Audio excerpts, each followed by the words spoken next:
আরো একটি নতুন ভিডিওতে তোমাদের সবাইকে স্বাগতম। তোমরা কিন্তু অনেকেই জানো আজকে ফলওয়ারিণী অমাবস্যা রয়েছে। মা কালীকে যে কোনো একটা ফল নিবেদন করতে হয়, কিন্তু আমি আজকে এই একটি ফল আমার বরকে বলেছিলাম কালো আঙুর আনতে, সে পাইনি বাজারে, তো উপায় নেই এই আঙুরটাই এনেছে।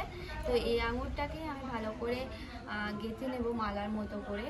তবে আমি কিন্তু মন্দিরে যেতে পারবো না, বলতে গেলে ইচ্ছে থাকলেও উপায় নেই বলে, সেই জন্য অসুবিধা আছে। তো ওই জন্য আমাদের বাড়ির যে পিকচার আছে মা কালী, ত্রিপুরা আর বড় মার পিকচার আছে, ভাবছি ওই পিকচারে আজকে মা কালীর নামে নিমন্ত্রণ করব।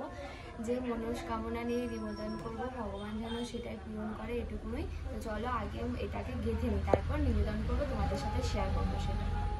আমার বাড়িতে যেহেতু দুটো কালী মার ফটো পিকচার রয়েছে, ওই জন্য আমি দুটো রাখবো। একটা যেটা ছোট একদমই, সেটা এরকম কেটেছি ছোট্ট মতো, আর একটা বড় রয়েছে, সেটা একদম বড় করেই গাঁথবো ভাবছি।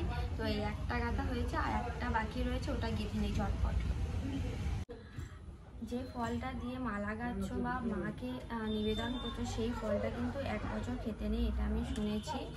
তো আমি যেহেতু এই আঙুর ফল দিয়ে নিবেদন করছি, তো এই ফলটা আমি 1 বছর খেতে পারবো, মানে পরের বছর জ্যৈষ্ঠ মাস অবধি এই অমাবস্যাটা না আসা পর্যন্ত খেতে পারবো। আর মনের ইচ্ছের একটা ব্যাপার থাকে, মাকে যে এই মালা দিয়ে আমি আমার মনের ইচ্ছে সব কিছু বলে তবে নিবেদন করছি। তো সেরকম যতদিন না আমার এই মনস্কামনাটা পূর্ণ হচ্ছে, ততদিন কিন্তু এটা ফলটা খেতে নেই। মা আমার মনস্কামনা কি সেটা তো সবই জানে মা, আর তোমরাও হয়তো আন্দাজ করতে পারছো। যাই হোক, মাকে তো আমি নিবেদন করলাম, আমি মন থেকেই সব কিছু চাইলাম, জানি না কি হবে আমার জীবনে, তবে মাকে বললাম যে আমার স্বপ্ন সব পূরণ হয়, আর পরের বছরে আমি এরকম ফল দিয়ে যেন, এরকম মালা করেই যেন পরের বছর মাকে নিবেদন করতে পারি, সেটুকুই আমি মাকে বললাম। এবছর পারিনি, পরের বছর যেন মূর্তিতে মন্দিরে গিয়ে আমি নিজে হাতে মালা করে দিতে চাই। দুই ঠাকুমা এসেছে তো আমাদের বাড়িতে, তো ওই জন্য একটু দুধ চা বানিয়ে দিচ্ছি। তো এখানে সবাই গল্প করছে, আর আমাদের এখানে একজন সুসাইড করেছে, সেই নিয়েই গল্প হচ্ছে, কী করে হলো, কেন হলো। তো গল্প করছে, আমি বললাম একটু চা করে দিই, তো সেরকমভাবে একটু চাই বানাচ্ছি। ফ্রিজে দুধ ছিল, মা দুধ নিয়েছে, এখানে এই দুধ আছে এখনও, সবে মাত্র দিয়ে গেল।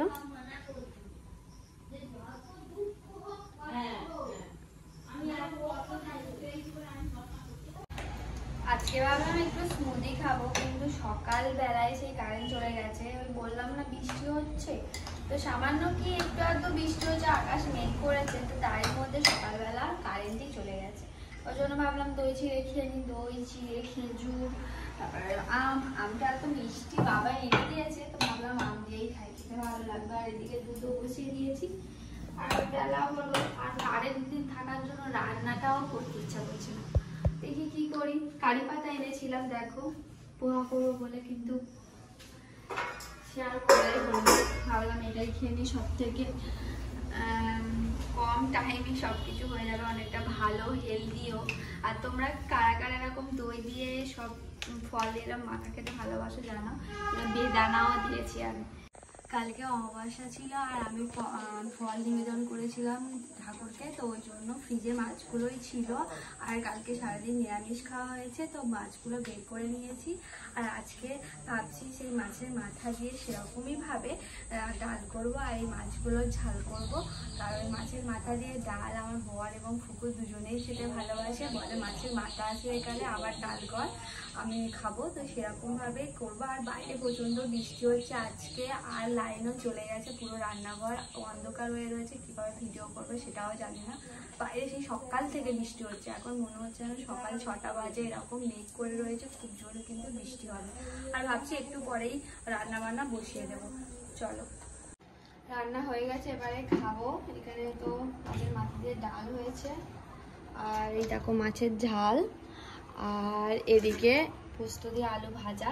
আলু ভাজা মনে হয় একটু নুন হবে। এবার চলো ভাতটা বেড়ে আনি সবাই মিলে একসাথে খাবো। গেছিলাম একটু শপিং করতে, তো সামনেই তো জামাই ষষ্ঠী তো আমাদের নিমন্ত্রণ করা হয়েছে, তো আমরা তো যাব। তো সেজন্য আমার মার জন্য একার জন্য কিনবো, একটা খারাপ ব্যাপার লাগে। আমার শাশুড়ি মার মেয়েই নেই যে জামাই ষষ্ঠী করবে, মানে আমার ননদকে করে, প্রতি বছর করে না, মাঝে সাঝে দেয়। তো সেই যাই হোক, তো আমি ভাবলাম যে একটা মায়ের জন্য নেবো আর একটা মায়ের জন্য নেবো না, এটা একদম খারাপ ব্যাপার। সেজন্য আমি 2 মায়ের জন্য 2টো শাড়ি কিনেছি। এটা আমার শাশুড়ি মার জন্য এরকম শাড়ি, ঢাকাই শাড়ি, এই কালারে আমার শাশুড়ি মার নেই। তো ধরতে গেলে আমার শাশুড়ি মা আমি দুজনেই মানে করে পরতে পারবো, সেজন্য এইরকম কালারের শাড়ি একটা দিয়েছি। আর আমার মা এরকম কাপড়ের ঢাকাই শাড়ি একদমই পরতে চায় না, বলেছিল যে আমার শাড়ি দিলে একদম সুতির শাড়ি দিবে, যে প্রত্যেকদিন পরতে পারি সেরকম। তো সেই ভেবে আমি একটা ছাপা শাড়ি নিয়েছি এটা। আর এই শাড়িটা আমার মা ডেলি ওয়্যার পরতে পারবে। আমার মা কাজে যায়, সেজন্য কাজে যাওয়ার জন্য এরকম একটা শাড়ি খুব কমফোর্টেবল একটা আমার মনে হয়, যেটা যারা ডেলি বেসিস কাজে যায় তাদের এরকম কটন ড্রেস খুবই একটা রিলিফ ব্যাপার, বিশেষ করে এই গরমের সময়। তো এই শাড়িটা নিয়েছি। তো দুটো শাড়ি কিনেছি। তো কেমন তোমাদের কোন শাড়িটা পছন্দ তোমরা কিন্তু জানিও। আর তোমরা কারা কারা জামাই ষষ্ঠী যাচ্ছ তোমরা কমেন্ট করে জানিও। দেখো এতক্ষণ সকাল থেকে এত বৃষ্টি হচ্ছিল, আর এখন দেখো কি রোদ প্রায় না উঠেছে। আর আমাদের খাওয়া দাওয়া পুরো কমপ্লিট হয়ে গেছে। দিদিভাই এখানে সবাই টিভি দেখছে, এখানে দেখো শুয়ে শুয়ে সবাই টিভি দেখছে। আর এখন সিরিয়াল টাইম হবে। আর আজকে কি পেয়ারাটা আছে, এই পেয়ারা কালকে আমার বরের বন্ধু এনে দিয়েছে, তো এই পেয়ারাটাই কাটা হবে, সবাই মিলে খাবো। পেয়ারা কাটবি? এনে পেয়ারা দুটো কাটি, ধুয়ে আসি। খাবি তো তোরা? তো পেয়ারা দুটো কাটা হবে, সবাই মিলে একসাথে পেয়ারা কেটে খাবো। আর এখন পেয়ারা খাওয়া খুবই ভালো, তো সেজন্য পেয়ারা দুটো কেটে নিই। দাঁড়া, পেয়ারা কাটা কমপ্লিট। আর দেখো নুন কাট দিচ্ছি, নুন দিয়ে বাটি ধুয়ে রাখবি, তুই খুব নোংরা করিস, বদমাস। নাও, সবাই এখন পেয়ারা কেটে দিচ্ছি, সবাই খাচ্ছে। কুকুর মার একটা দিবি তো। তাহলে আমরা পেয়ারা খাই দুপুরবেলা। পেয়ারা খেতে খেতে আমরা একটু সিরিয়াল দেখবো, সিরিয়াল দেখার পর একটু শোবো। আর আমার না এই অপারেশনের পরে এই ডান সাইডের এই জায়গাটা খুব ব্যথা করছে এখন। তো যাই হোক, আজকের ভিডিও দ্বারা বন্ধুরা এই পর্যন্ত। ভিডিওটি ভালো লাগলে অবশ্যই লাইক করো, কমেন্ট করে জানিও, আর সাবস্ক্রাইব করো আমার চ্যানেলটি। টাটা, কাল আবার নতুন ভিডিওর সাথে তোমাদের দেখা হচ্ছে। বাই, সবাই খুব ভালো থাকবে, সুস্থ থাকবে, বাই।